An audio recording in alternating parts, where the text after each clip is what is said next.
कबीर दंडवत गोविंद गुरु बंदो अभिजन सोए। पहले भय प्रणाम तिन नमो जुआंगे होए। कबीर गुरु को कीजे दंडवत कोट कोट प्रणाम। कीट न जाने भृंग कोयो गुरु कर आप समान। सत साहेब। हाँ तो श्रोता बंधुओं, आज मैं आप लोगों के सामने भगतमती निशा पर परमेश्वर कबीर की दया यही प्रसंग सुनाने का प्रयास कर रहा हूँ। तो सुनिए बड़े गौर से। आप कहाँ थे ज्ञानी बाबा? एक माई अपनी पुत्र वधू पर बात बात पर क्रोध करती थी। छोटी छोटी गलतियों को बड़ा चढ़ाकर अपने पुत्र से कहती। पुत्र अपनी पत्नी को धमकाता। इस प्रकार घर नरक बना हुआ था। पुत्र वधू अपनी सासू माँ से कहती कि आप सत्संग जाया करो। अपनी पड़ोसन भी जाती है। सासू माँ बोली कि सत्संग में तो आई गई, यानी बदचलन स्त्रियां जाती हैं जिनका संसार में सम्मान नहीं होता, जो अच्छे कुल की नहीं है। हम खानदानी हैं, हमारा क्या काम सत्संग में। ऐसे पुत्र वधू ने कई बार कोशिश की, परंतु माई मानने को तैयार नहीं। एक दिन गांव की स्त्री किसी कार्यवश उनके घर आई तो सास अपनी पुत्र वधू को गालियां दे रही थी, धमका रही थी कि आने दे तेरे खसम को, आज तेरी खाल उतरवाऊंगी।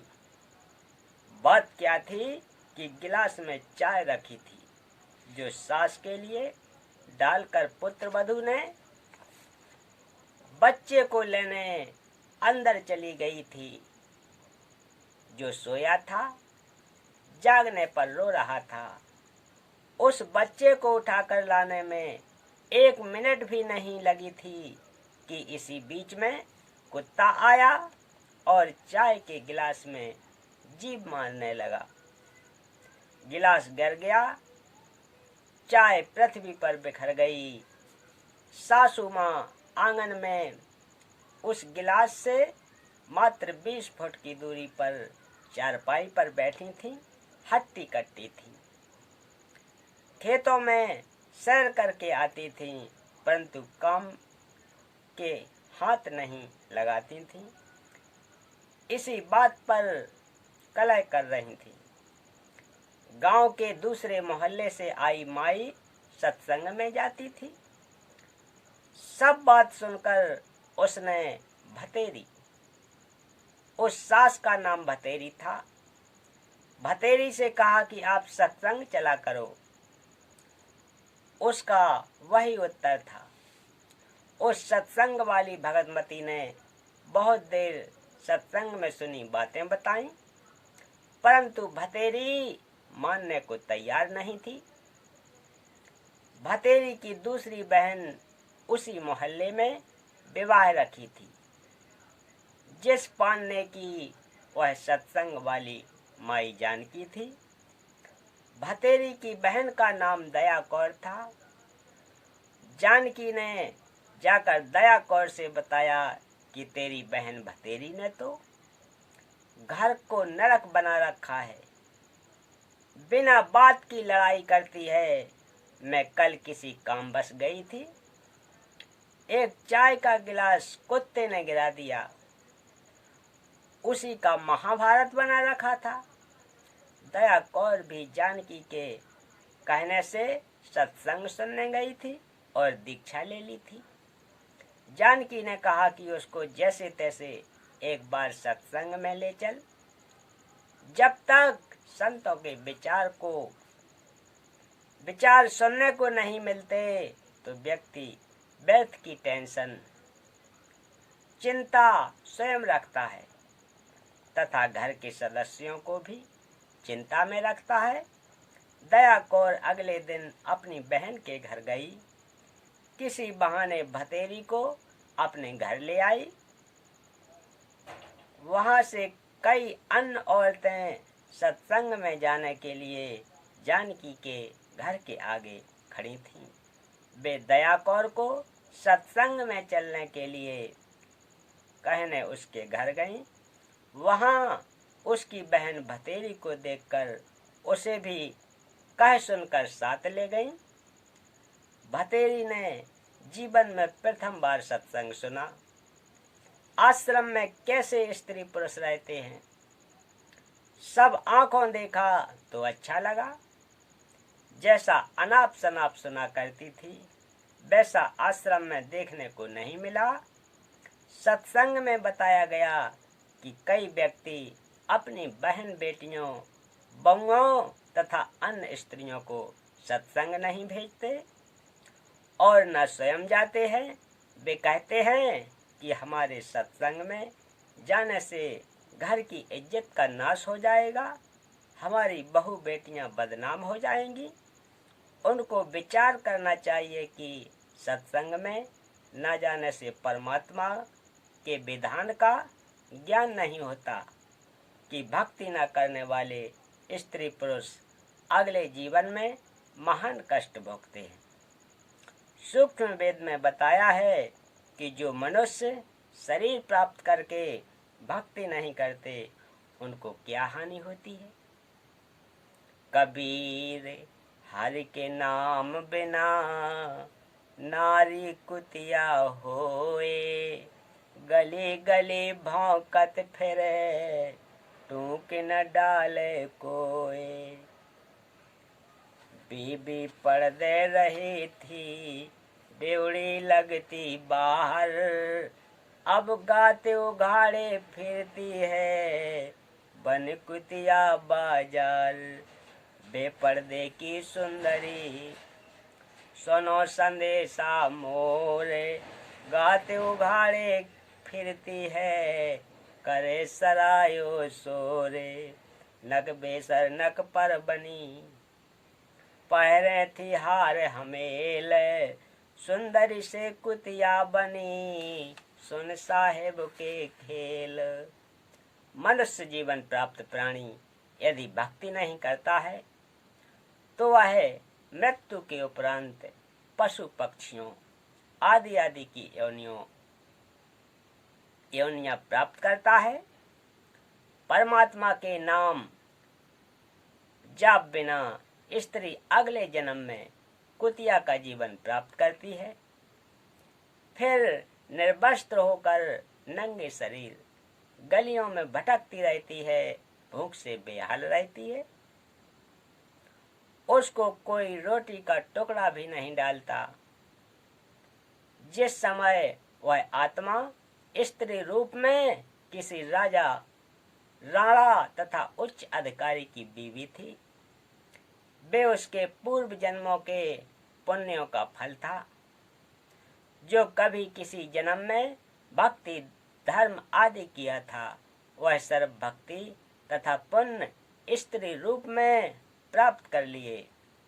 वह आत्मा उच्च घरानों की बहु बेटियां थीं, तब पर्दों में रहती थीं, काजू किशमिश डालकर हलवा तथा खीर खाती थीं, उनका जूठा छोड़ा हुआ नौकरियां खाती थीं। उनको सत्संग में नहीं जाने दिया जाता था क्योंकि वे उच्च घराने की बहुएं तथा बेटियां थीं। घर से बाहर जाने से बेइज्जती मानती थीं। बड़े घरों की इज्जत इसी में मानी जाती है कि बहु बेटियों का पर्दों में घर में रहना उचित है। इन कारणों से वह पुण्यात्मा सत्संग विचार न सुनने के कारण भक्ति से वंचित रह जाती थीं। उस मानव शरीर में वह स्त्री गले में 9-9 लाख रुपए के हमेल हार पहनती थीं, नाक में सोने की नाथ पहनती थीं, उसी हार श्रृंगार में अपना जीवन धन्य मानती थीं। भक्ति न करने से वे अब कुतिया का जीवन प्राप्त करके नंगे शरीर गलियों में एक एक टुकड़े के लिए तरस रही होती हैं। शहर में पहले सराय धर्मशाला होती थी। यात्री रात्रि में उनमें रुकते थे, सुबह भोजन खाकर प्रस्थान करते थे। वह पर्दे में रहने वाली सुंदर स्त्री कुतिया बनकर धर्मशाला में रुके यात्री का डाला टुकड़ा खाने के लिए सराय धर्मशाला में पहुंचती है। रोटी का टुकड़ा धरती पर डाला जाता है, उसके साथ कुछ रेत मिट्टी भी चिपक जाती है। वह सुंदरी जो काजू किस्मत युक्त हलवा खीर खाती थी, भक्ति नहीं करती थी, उस रेत मिट्टी युक्त टुकड़े को खा रही है। यदि मनुष्य शरीर रहते रहते पूरे संत से नाम लेकर भक्ति नहीं कर लेती तो ये दिन नहीं देखने पड़ते। सत्संग में यह भी बताया गया कि घर में कलह का कारण परमात्मा के विधान को न समझकर संसार के भाव में चलना है। घर का कोई सदस्य घर में हानि नहीं करना चाहता। किसी कारण से हानि हो जाती है तो उसको लेकर कलह नहीं करनी चाहिए। जो हानि होनी थी वह तो हो चुकी, वह तो ठीक होनी नहीं। व्यर्थ की कलह करना समझदारी नहीं है। जिससे गलती से कोई हानि हो जाती है तो उसे कहना चाहिए कि बेटा बेटी, माता पिता या सास बहू, आप कहाँ थे ज्ञानी बाबा? हो गया यह अपने भाग्य में नहीं था। आपने जानबूझकर तो किया नहीं। इस बात से घर में शांति कायम रहती है। कलह में काल निवास करता है। रुको जरा, सबर करो। घर में डेरा होता है। जो कलह नहीं करते वे सुख से बसते हैं। जिस घर में परमात्मा की भक्ति, आरती, स्तुति, ज्योति यज्ञ होती है, उस घर में देवताओं का निवास होता है। आप कहाँ थे ज्ञानी बाबा? सुनकर सब अपने अपने घर चले गए। सत्संग दिन के 12 बजे से 2 बजे तक हुआ था। पुत्र वधू को पता नहीं था कि सासू माँ सत्संग में गई थी। अगले दिन सुबह भैंस का दूध निकालकर पुत्र वधू उस दूध की भरी बाल्टी को छत में लगे कुंडे वाले सरिये से प्रतिदिन की तरह टांगने लगी। उसे लगा कि बाल्टी टंग गई, परंतु सरिये के उल्टी ओर बाल्टी का कड़ा लगा था। पुत्र वधू ने सोचा कि ठीक लगा है और बाल्टी छोड़ दी।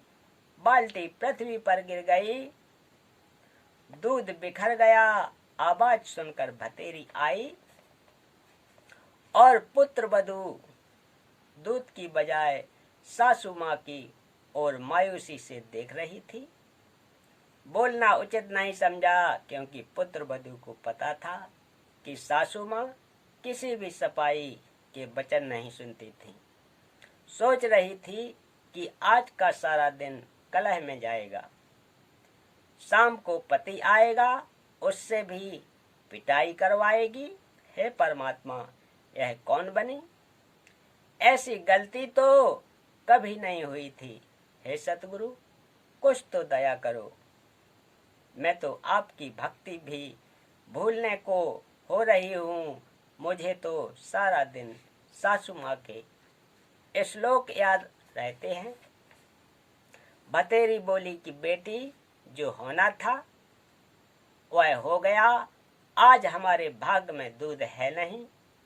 चिंता न कर, इस दूध को ऊपर से हाथों से बाल्टी में डालकर भैंस को पिला दें। यह कहकर जो नाम दीक्षा ली थी उसका जाप करने लग गई। पुत्र वधू को अपने कानों पर विश्वास नहीं हो रहा था। सोच रही थी कि माताजी, आज पता नहीं कौन सा स्टेशन पकड़ गई।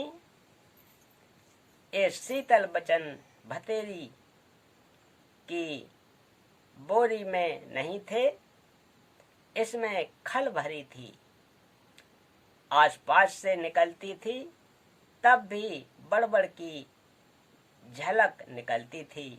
पुत्र वधू का नाम निशा था। वह सोच रही थी कि निशा, आज निशा में तेरी बुरी होगी दशा। निशा की सोच थी कि पति को बताएगी। वह माता की बात सुनकर मेरी कुछ नहीं सुनता, अच्छी बुरी कहेगा। सारा दिन और रात्रि रोने में जाएगी। निशा ने दूध बाल्टी में डालकर भैंस को पिला दिया।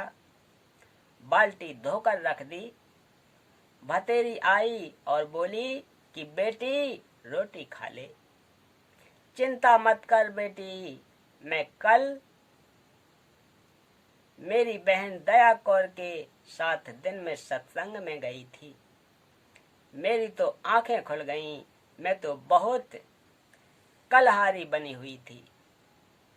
बेटी हो सके तो क्षमा कर देना। पीछे हुआ सो हुआ, आगे से अपनी बेटी को पलकों पर रखूंगी। बेटी, असली बेटी तो तू है, जन्मी बेटी तो अगली की थी। वह चली गई, अपना दुख सुख साझा है। मेरी तो एक दिन के सत्संग ने ही आंखें खोल दी। बेटी, अगले रविवार को आप भी चलना, मैं भी चलूंगी।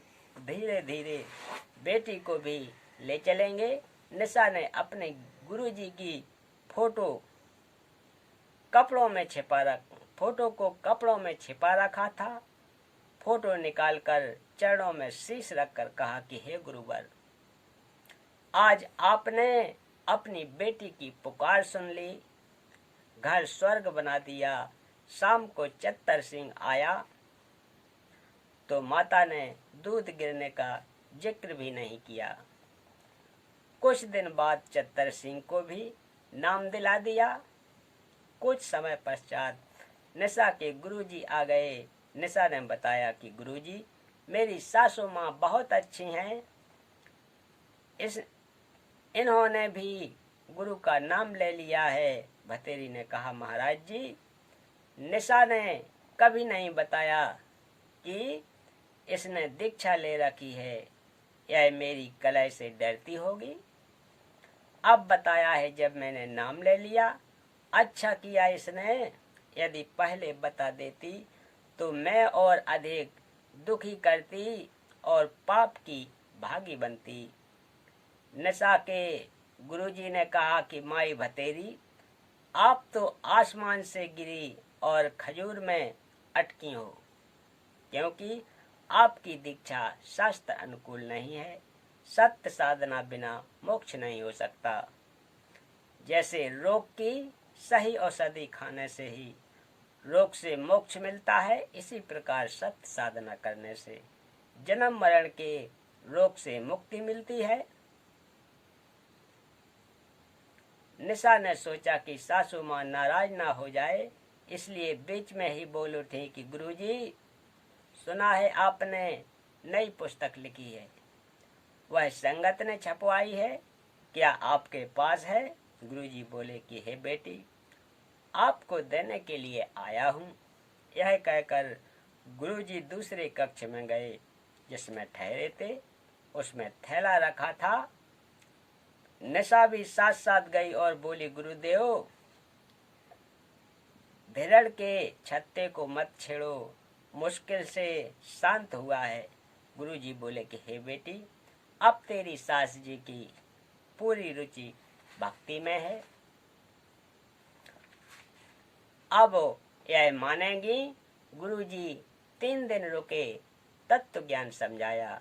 भतेरी ने भी गुरु बदल लिया और अपना आत्म कल्याण करवाया। सत्संग से घर स्वर्ग बन गया। चारों ओर शांति हो गई। जहाँ गाली गलौज के सारा दिन गोले छूटते थे, अब उस घर में परमात्मा के ज्ञान की गंगा बहने लगी। तो भक्तों, आज की कथा का समापन यहीं करते हैं। रुको जरा, कथा में तब सब्र तक करो। सत साहेब।